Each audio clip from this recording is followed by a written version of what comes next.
Afternoon, ladies and gentlemen. A couple announcements, and then we'll be introducing some chefs, etc.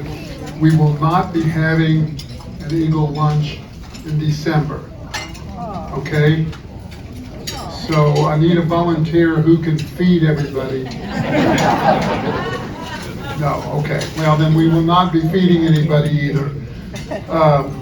We always take off for December. And so we'll be starting back in January.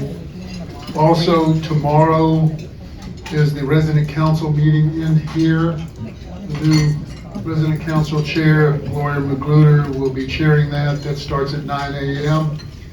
And there'll be seats for as many people show up. It's always a good informational type meeting. And it will be recorded in case you can't make it. Let me introduce the chefs, and I need all the work staff. I got more people here than I know. You're here. That's the important thing. You're here. Starting next week, she's going to be the new bartender in the main dining room.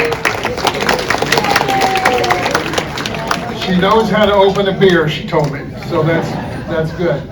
All right, Javier is our main chef here, and then we've got James Nadon, we've got Gladys, and I can't remember his name. So, Nadar. Oh, that's right, I got that. Never mind. That's right here, Nadar. Yes. Well, anyway, and all of our wait staff, let's give them a big round of applause. Please, you guys, all of you do a great job, and we really appreciate it. Okay, thank you. Also, don't forget my favorite subject. What is it? Smith Fund. Yes. We're trying to raise as much money as we can. Last year was a great year. We're a little short of what we raised last year, so please keep that in mind. The last date, Gloria, where are you? Okay, last date is what, in November? Day before Thanksgiving, 26th, I think. And the checks will be handed out on November 5th. And I'm going to tell you, December the 5th. No, I was the one that got the check on the November the 5th. I'm sorry. December the 5th. And I'm going to tell you, if you've never participated in handing out checks, because everybody's welcome. We just line everybody up and down the hall. It is something to see. They are so appreciative. And if you've seen the video on the portal that Gloria and Anna Sweden put together with about 5 or 6 staff of what the Smith Fund means to them and how it's helped them, let me tell you, that'll get you right here. Matter of fact, I saw it and I wrote another check. And I mean, no, I'm serious, it was that touching. So anyway, please keep that in mind. Okay. It is my pleasure to introduce to you Dick Crabtree and Karen Currie. Karen and Dick are going to talk a little bit. Karen, both of them are ARC residents. They're going to spend a little time talking about her firsthand experience handling complicated affairs of her deceased husband. And Dick, as I told you earlier, is an attorney, handled these types of things. So ladies and gentlemen, welcome Karen Currie and Dick Crabtree.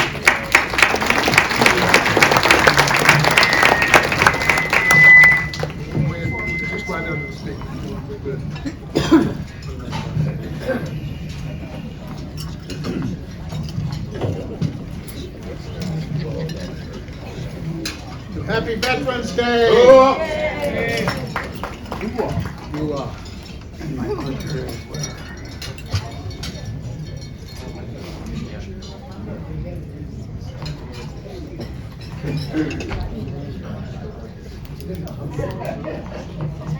What? Will that back one come on? Yeah.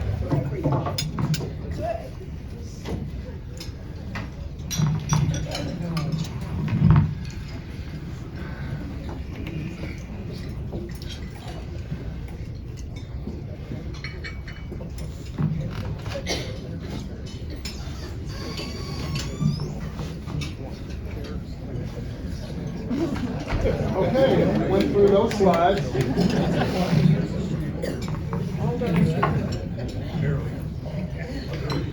Well, hello, everybody. Can you hear me all right? Thank you for being here. I was a little worried. I didn't know if anybody would come. I'm glad to see everybody's here, and hope you had a great meal, as always. These meals are always the best deal going at the Ark for the quality and the price. So get started here. First of all, since it's Veterans Day, I want to recognize and thank all the veterans in the room. And as General Klein pointed out yesterday in his talk, I'd like to recognize and thank all the spouses. Because as General Klein said yesterday,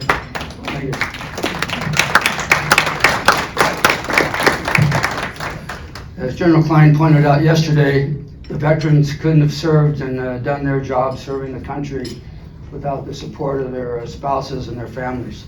So thank you, everybody, for what you've done to protect and defend this country. Before we get started, I'd like to ask that you please turn off your phones and other devices. I make that request for a couple of reasons. One, if your phone goes off, it might wake up people at your table. And that would be kind of rude. But the more important reason is that if I hear a phone go off, since I'm going to be laser focused today, I'll probably lose track of where I'm at. And with my short-term memory, what it is, I may not get the train back on the track. So please make sure your phones are off today. I was concerned when David asked me a month ago if I would do this today, because I've never presented before a group where there was food so close to the podium. When I gave my two presentations in 2023 and 2024 on advanced directives, there was no food, it was just the audience. So I asked David, with my concern, if there was some way that he could provide a plexiglass shield here, like the Secret Service has for the president. And he said, no, unfortunately I can't, because there's not enough money in the resident council budget. But he said, I tell you what, I've convinced Gloria Magruder to let you use her footstool. So here's Gloria's footstool. And at least it gets me a little higher and I can see the food coming incoming at a distance. So, as I said, that this was a big worry I had today. Because some of you are still eating, I can see that. What I want to do today is talk about advanced directives and pre-death planning, but I want to do it in a little different format than I have presented it previously. I was thinking about this, and I didn't think my previous speeches would be appropriate at a luncheon format, but I still wanted to get the information across to everybody, because I think it's really important for you to all have this information and act on it if you haven't already. So I started researching various things that people have said about death and life and dying over the years, and I found this quote, and all of a sudden I thought, wow, that could be the overriding theme for my talk today.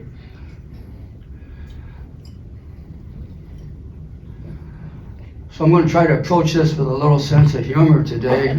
I hope no one's offended because of the seriousness of the topic, but I think we can look at it hopefully with a sense of humor. And you can see the design of the slide there. I want to thank my in-house graphic designer, my wife Kathy, who's sitting right here, designed the slides today. So if you have some problem with the slides, you can't read them or you don't like them or something, Kathy will be available after.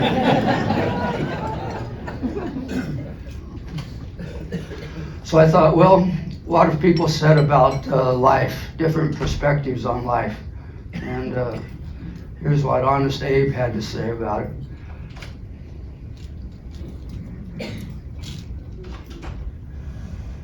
And then Will Rogers.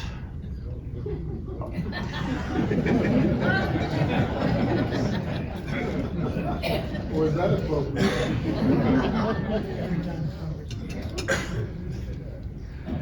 And then Virginia Woolf, she took a break from writing her books, had that quote.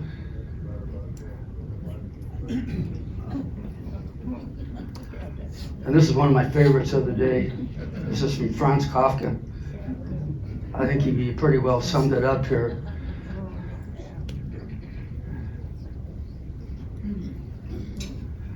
So then I thought, well, okay, I found some perspectives on life and living. What have some people had to say about the end of life and dying? So I found some of these quotes.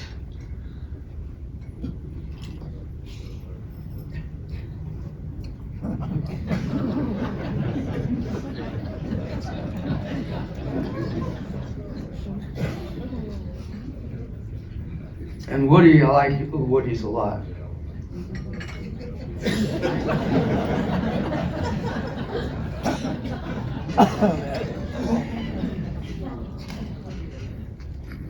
And this from Groucho Marx.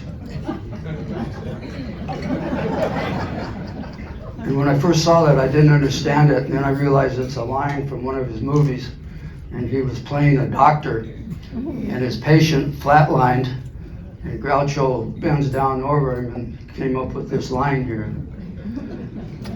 He wasn't really sure what was going on. And I like this practical quote.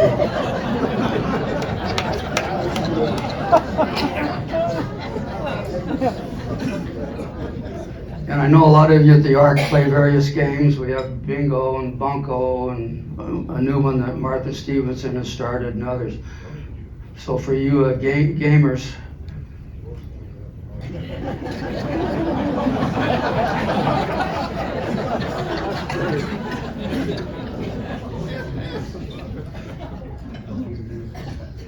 and then I thought I'd end this part of it by saying what some famous men have had to say on the subject of death and dying. Here's what Winston Churchill had to say.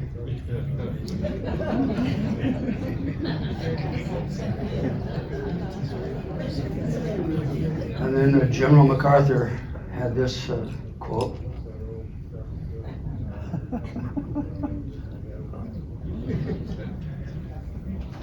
So quickly go through these end-of-life planning documents that I think you should all have.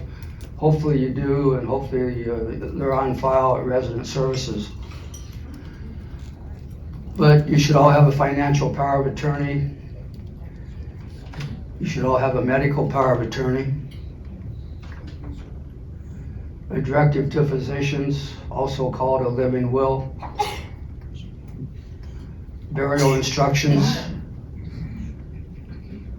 Then after you die, a will and or a trust.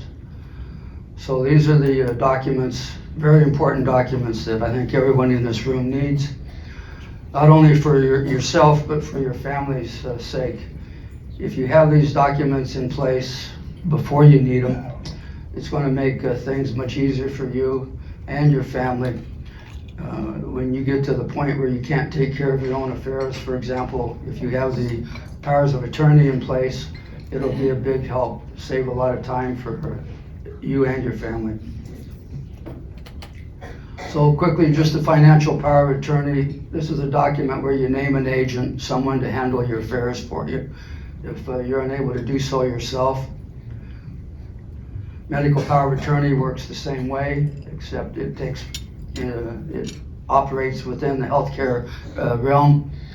If you're incapacitated, for example, and you can't make your own healthcare decisions, if you have this power of attorney in place, the agent can step in and make all the decisions for you. There are two types of power of attorney I want to quickly talk about. There's the durable and the springing. The durable power of attorney is one that takes place immediately upon signing. So as soon as you sign it, it goes into effect. It can go into effect. Doesn't mean it has to. You have it available if and when you need it. Springing power of attorney, on the other hand, doesn't take effect until you have some incapacity. But the problem with the springing power of attorney is someone has to determine what that word incapacity means. How severe does it have to be? Who's going to make that decision? Doctor, a court?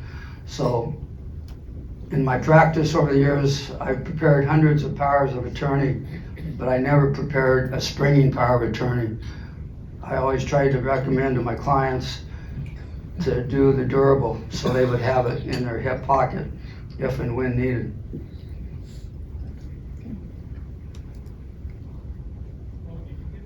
Directive to physicians is also known as a living will.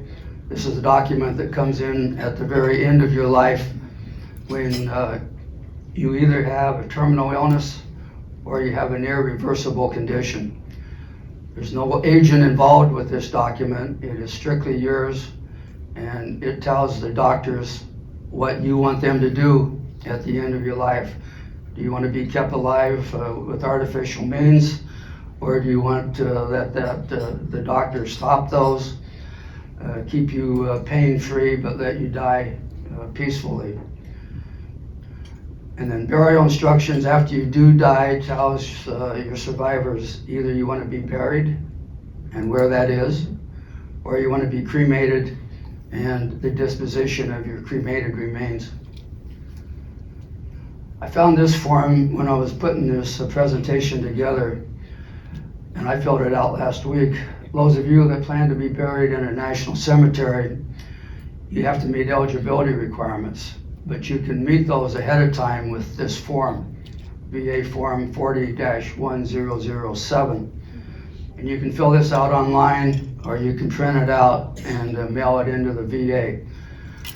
You need to send in a copy or scan a copy of your DD-214 and provide other information, and then the VA comes back and says, okay, we received all your information and you're good to go. When you die, you're literally, you're good to go. When you die, you can be buried in any national cemetery because you've already established your eligibility. And then after you die again, your will takes effect. And keep in mind that if you have powers of attorney, they end the day you die. So the agents under your power of attorney no longer have any legal authority to act on your behalf, because then whoever you name in your will as your executor, that person then takes over and administers your estate. And the executor takes care of everything during the process called probate, if your estate requires a probate. And I'll talk about that a little bit more later. So your will is your own document. It can be as short as you want it.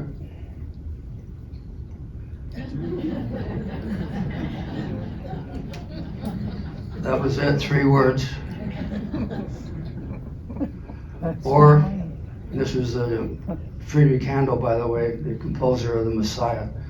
This was his will in 1906. And then it can be as long as you want it. And this is the longest will that I could find.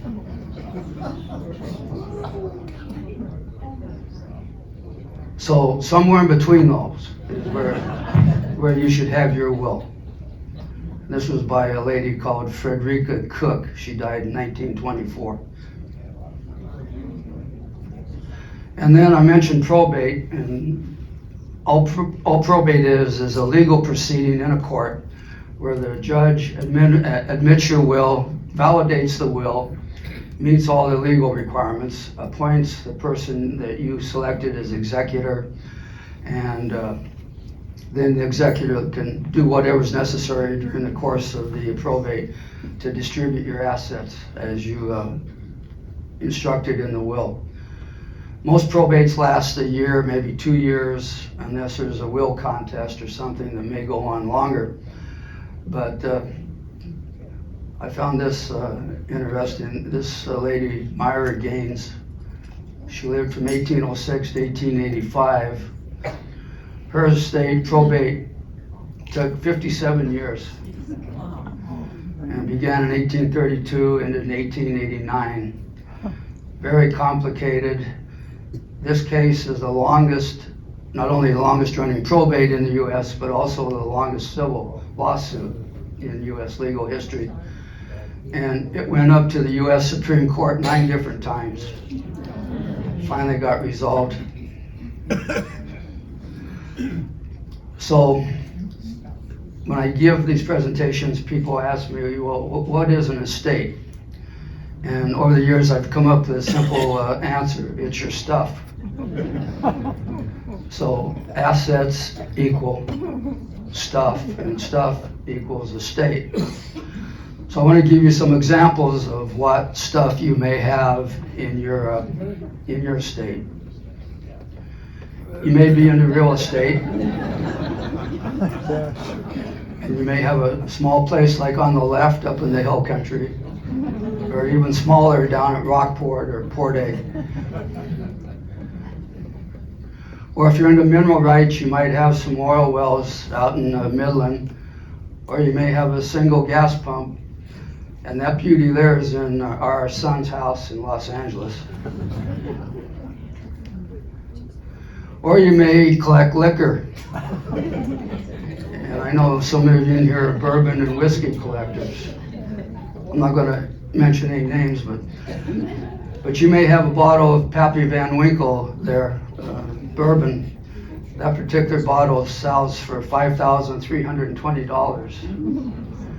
Or on the other end, you may have a $3.99 bottle of Mogan David 2020. And those of you that still remember your college days, remember that as Mad Dog 2020.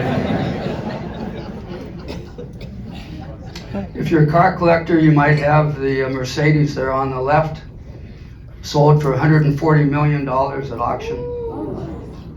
Or you may have your favorite Nash Rambler there, 1940 model. If you're an art collector, you might have a Picasso, or you might have Elvet on Velvis. That particular one is going for $26 on eBay. And if you're into jewelry, you might have something like the Hope Diamond, 45 carats, or your very first Mickey Mouse watch. So as you can see, you have a whole spread of what you can have in your, and if you're a lady or maybe a man so inclined, you might have the original Birkin bag here that sold for $10 million. Or you may still have the first pair of pedal pushers you made with your McCall's pattern. So those are some things. If you're a gun collector, you might have this Colt 45 that Pat Garrett used to kill Billy the Kid. And that sold for $6 million at an auction. And the small one here was a little gun they made during World War II for resistance fighters. And at the time, it cost $2.10 to manufacture. And then if you're a collector, a general collector, you might be into baseball cards. Mickey Mantle's original rookie card sold for $50 million. Or you may have your old Beanie Baby collection. And that one's going for $650 today on eBay. So again, the last document you may need after you pass away is a trust.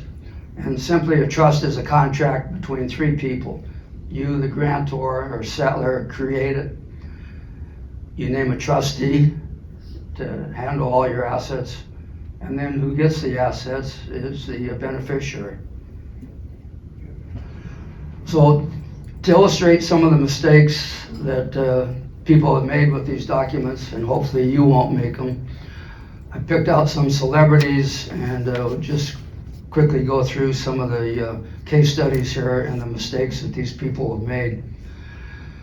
First of all, they either did not have a will, or they had a will, but it was ambiguous or it was outdated, or they described their assets insufficiently, leading to confusion then leading to will contest and court litigation. Or there were ambiguities in their will, or it was alleged that there was undue influence involved to get the person to make the will. And finally, a questionable choice of the executor. They just picked the wrong person. So here's Princess Di. She started off doing the right things. She had a will and basically left everything to William and Harry in equal shares. But then after she had her will, she took it upon herself in her own handwriting to write what she called a letter of wishes. And in that, she left various items to her 17 godchildren. Well, the problem was her handwritten letter of wishes wasn't a legal document. Whatever reason, it wasn't notarized or it wasn't witnessed or whatever. So the court threw it out. And the godchildren, instead of getting items and specific things that she wanted each of them to have, they ended up with just a small amount of money. So lesson learned here is make sure your documents meet all requirements, legal requirements. Don't try to do them yourself. If you need an amendment, for example, to your will because your life situation has changed, go to an estate planning attorney. Cost you a little money, but you know it'll be prepared correctly. And also make sure that all your documents are consistent, because if they're inconsistent, that's going to cause some problems legally down the road. Howard Hughes, he had a $42.5 billion estate. Problem is he didn't have a will or a trust. And because he didn't have a will or a trust, his estate was tied up for 34 years in California. And he wanted his estate to go to medical research, but after his death, he had people coming out of the woodwork claiming to be his relatives, nieces, nephews, fifth cousin twice removed, whatever. And finally the court resolved it after 34 years, and each of these 25 cousins got a little amount. Lesson learned here is to have a will or a trust. You baseball fans remember Ernie Banks? Ernie's problem was that his caregiver entered his life, pretty much took over, and then kept him from his family and redid his will, redid his other documents, and as a result, he ended up disinheriting his estranged wife and his 3 children. So the lesson learned here is to have an estate plan, make sure you implement it well in advance so when you need it, and keep your family members involved. We can't let our family members be, kept secret or hidden away from us by a caregiver who intends on taking everything. And then y'all remember singing Larry King every night. So what he did, he had a 3-sentence holographic will. And a holographic will is just a will that is a handwritten will made in the handwriting of the person making it. And his will was thrown out because it didn't meet the legal requirements of a will like that in California. So the lesson is, don't rely on a holographic will.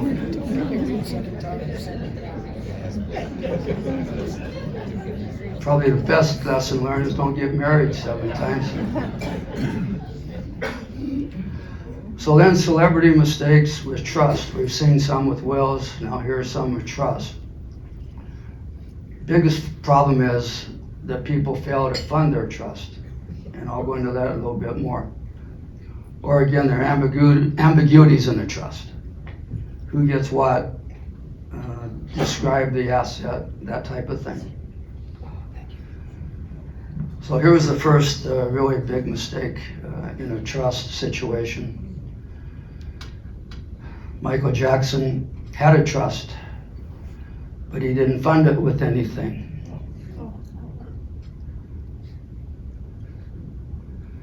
And since he didn't fund it with anything, his estate's been tied up in litigation since 2009.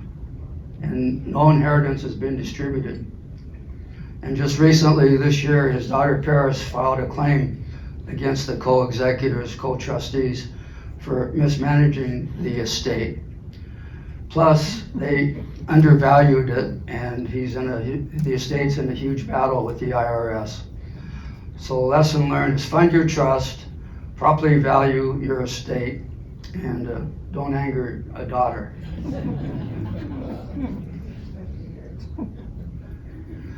So as you may know, a month ago at the Eagle Luncheon, Kathy and I were sitting next to Currie, and she said, when she found out I was going to speak today, she said, you know, I had some really hard times administering my husband's affairs before and after he died. And she started to tell me about him, and I said, would you mind sharing those with your fellow residents today at the luncheon? So she agreed to do that. So I'm going to ask Colonel Currie to come up and tell us a little bit about what she found out the hard way administering her husband's estate. By the way, half of you in the room are going to really like Colonel Currie because she's a Texas A&M graduate. She got her PhD there in business.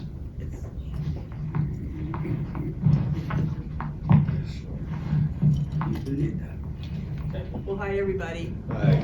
I'm so glad to be here with you. Okay. I'm so glad to be here with you today. I'm from an Air Force family, and I'm really happy to be here with my fellow veterans and their family members. So thank you very much for being here to listen with me. As Dick has shown us, estate planning can be very complicated, and to me, the most challenging parts fall at the intersection of financial and legal issues. So I want to share with you 4 things that I discovered during the last 5 years because my husband Wayne was incapacitated after an emergency bypass operation in November of 2020. And I managed everything in our estate since that time. So I want to share with you 4 things that I found out, and then also share with you a book that I use to organize our affairs. So the first thing I want to talk to you about is if you have a trust and if you have an ARC entry fee contract that is a Plan 50 or a Plan 90, which means that when you pass or leave the ARC, your estate will get back either 50% or 90% of your ARC entry fee. Now, if you have a trust, you need to check with the finance office and ask them to write an assignment of rights back to your trust. This is a document that's prepared by the finance office. You can request it through an ArcWorks Hub request or talk to Lisa Rabinault in the finance office. Because if you don't have this specific document, when you pass, your entry fee will be refunded to your estate, and this will likely trigger probate. So to keep from this one particular issue from triggering probate, which is what you're trying to avoid if you have a trust, please check your documents. If you don't have this, then check with the finance office. I learned about this through the kindness of one of my neighbors. Next, if you have a car, you don't need to involve an attorney, a will, or a trust to pass it to someone of your choice. So you can designate a beneficiary for your car by going to the Department of Motor Vehicles website. You fill out their form of VTR 12, and you can designate someone to receive your car when you die. And you have to have that person's name, their address, and also their driver's license number if you have it. You fill out this form online, and be sure you go to the official DMV website. Don't go to one of those third-party websites that's going to pop up when you Google this. So go to the DMV website, fill out this form. Also fill out the form for an application of Texas title, which is a 130U or U130. take both of these documents along with the money, $28 for a new title and your current title, and go out to the Department of Motor Vehicles, which is located very conveniently out 1604, just beyond the end of the Randolph Flight Line. Turn in all these documents, and in a couple of weeks, the Department of Motor Vehicles will email you a new title with the name of your beneficiary listed on it. And this takes precedence over any will or trust. So this is a very easy way to pass your vehicle to the person of your choice, and you don't have to, and you can change this as many times as you feel like paying for a new title. And you still can sell the car, and the person that you're leaving it to has no control over the car until you actually die. Now, this is a somewhat complicated process with the Social Security, and I hope that everyone will take advantage of this and designate the advanced designation of a representative payee for your Social Security account. Now, you have the easy way to do this is if you have an online account for your Social Security, you can go to your Social Security account online and just scroll down a little bit, and you will see advanced designation of a representative payee. And you'll see a screen pop up, and you can list several names here. And this will be the person who will manage your Social Security account in the event that you have been declared incapacitated and can no longer manage your own financial affairs. So you'll have the option to name several people. You will need to know their name, their relationship to you, and their telephone number. And this will be your representative payee who will be authorized to manage your account in the event that you have been declared incapacitated by a doctor and are no longer able to do this. Now, this is the easy way, or you can do it the hard way. Just don't do anything right now. And then if, unfortunately, sometime in the future you become incapacitated, your family member or friend who has agreed to help you will have to go down to the Social Security office, have a personal interview, answer a number of questions under oath, undergo a criminal background check, and within a few weeks, the Social Security Administration will decide whether or not that this person is capable of managing your account for you. Now, please don't ask me how I know all this. But at any rate, so you have the easy way or the hard way. Now, I think as Dick's shown us, there can be some uncomfortable moments that take place in estate planning, and this might be one of them. So if you or your current spouse has been married more than one time, it's very important that you gather together all the marriage licenses, divorce decrees, and death certificates that might apply. So members of the current union should sit down and read together all of these documents and make sure that you have any questions about what the information is contained in them, that you ask the questions before there's no longer anyone left to ask the questions of. And I say this because you will have to, the survivor of your current union will have to answer questions with the Social Security Administration about all the marriages that the deceased was a part of, possibly the Veterans Administration, insurance companies, and other agencies that the deceased had business with. So you'll be answering these questions, and you don't want to be reading a divorce decree for the first time that you never saw before, and you have to answer questions to Social Security or someone else that wants to know about things that took place 50 years ago. And I just have to tell you, I did receive a letter from the Veterans Administration. It was addressed to my husband's said the family of Wayne Currie, and it said, if the veteran was married, please give us all the information about their marriage or marriages. Well, we've been married for 43 years, but somehow the VA didn't know that. So you never know what's going to happen, that some administrative goof-ups in the bureaucracy or what might happen, but there may be some questions that you have to answer that you're maybe not quite prepared to answer. Now, I don't recommend, because we've seen there's an awful lot of information to keep track of, I don't recommend that you start from scratch. I sat down during the summer of 2020, the pandemic summer, when there really wasn't anything else to do. We had to stay home all the time. And so I funded our trust, did all the estate planning. I made sure that all the beneficiaries were updated. I have this book. This is available from Amazon.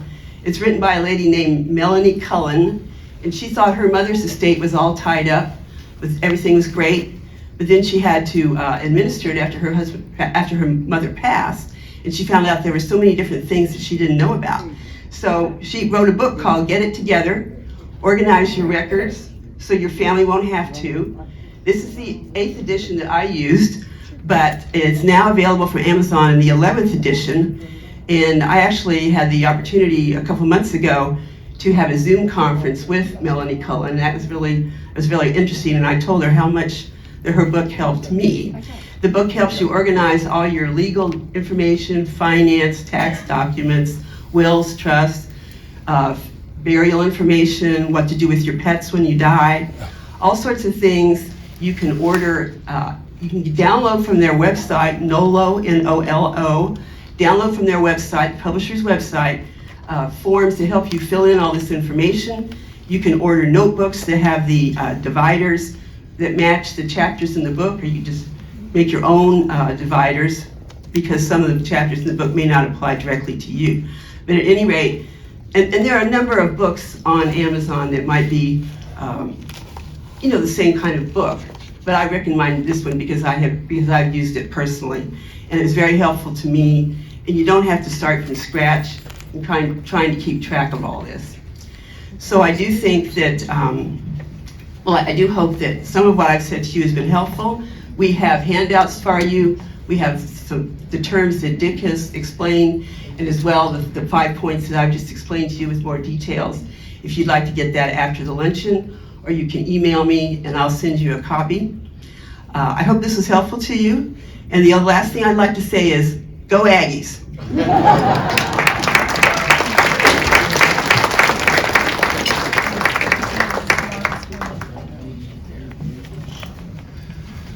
Thank you, Karen. Okay, to wrap this up, look at some powers of attorney mistakes that they've made. Am I getting the hook? Pretty close. Go ahead, you got 12 seconds, go ahead. No, go ahead, real quick though, please. Okay, celebrities, they either had no power of attorney, or if they did, they named the wrong person as their agent, or they failed to name a successor agent if their primary couldn't do it for some reason, or they limited their agent by not giving them sufficient powers to take care of their affairs. Brian Wilson, founder of the Beach Boys, he had no power of attorney. He had dementia, and his wife was caring for him full-time, 24/7, up until her death in January of last year.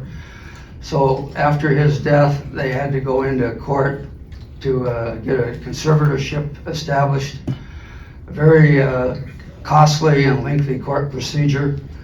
Would not have been necessary if he would have had powers of attorney in place, naming who he wanted to take care of him after his wife passed.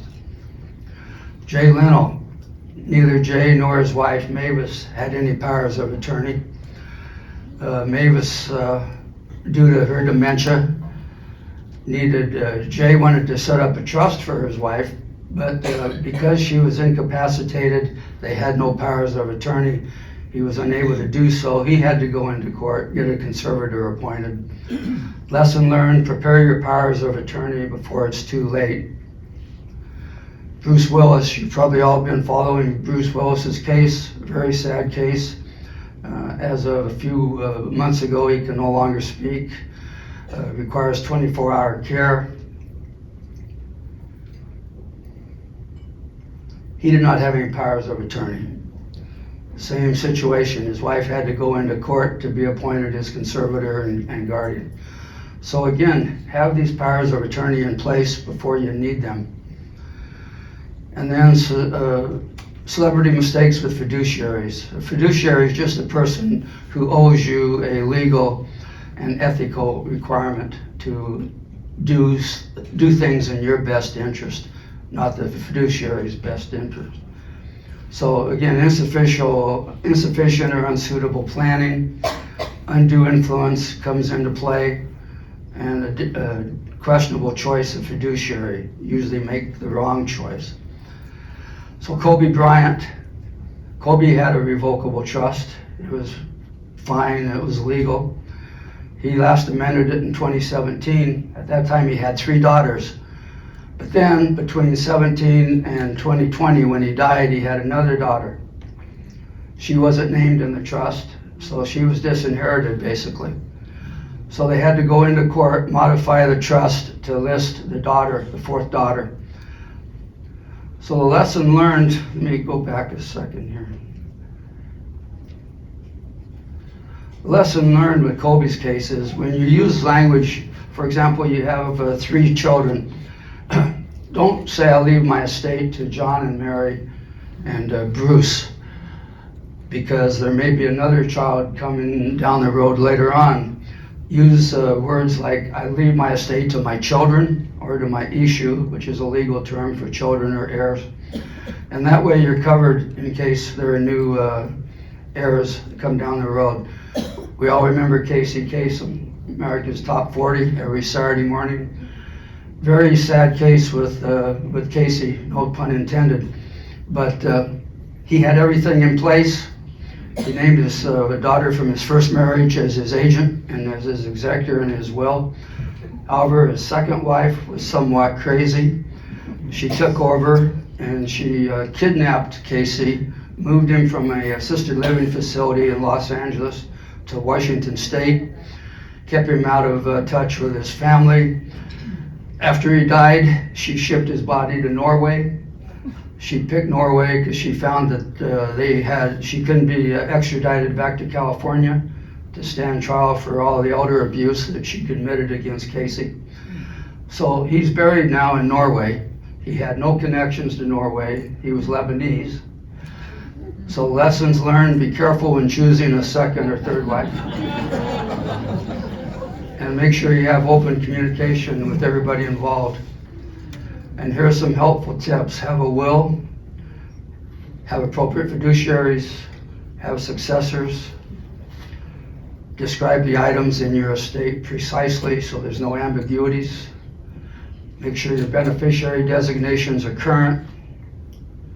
Don't hide the ball. By that I mean be open with your family, let them know exactly what you have in your estate so there are no surprises when you die. And plan ahead, and by doing so you're helping your family. So finally, the meaning of life, as Crabtree said, as it ends. Here's some of my personal estate planning actions. This is what I want on my tombstone.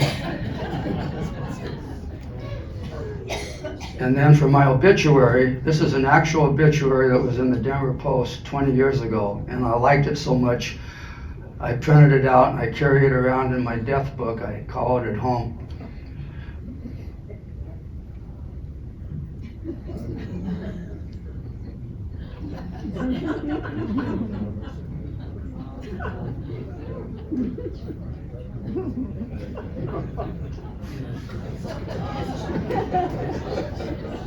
So I'm going to use this as the model for Kathy to write my obituary.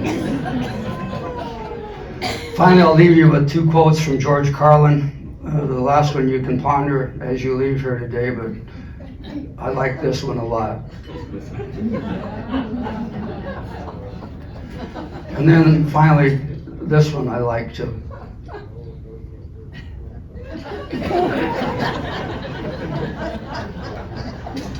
Okay, as you leave today, at the back doors, there's this handout that describes in detail all these various documents. And please pick one up when you leave. And Karen and I'll be here to answer any questions if you have any. Thank you so much. Thank you. Thank you, Karen. Couple things. They need to clean this room up pretty quick. There's another event starting at 3 o'clock that has to be completely set up for them. So if you want to visit with some folks, do it out in the lobby or the hallway so they can start working on this. Karen, would you come up here, please?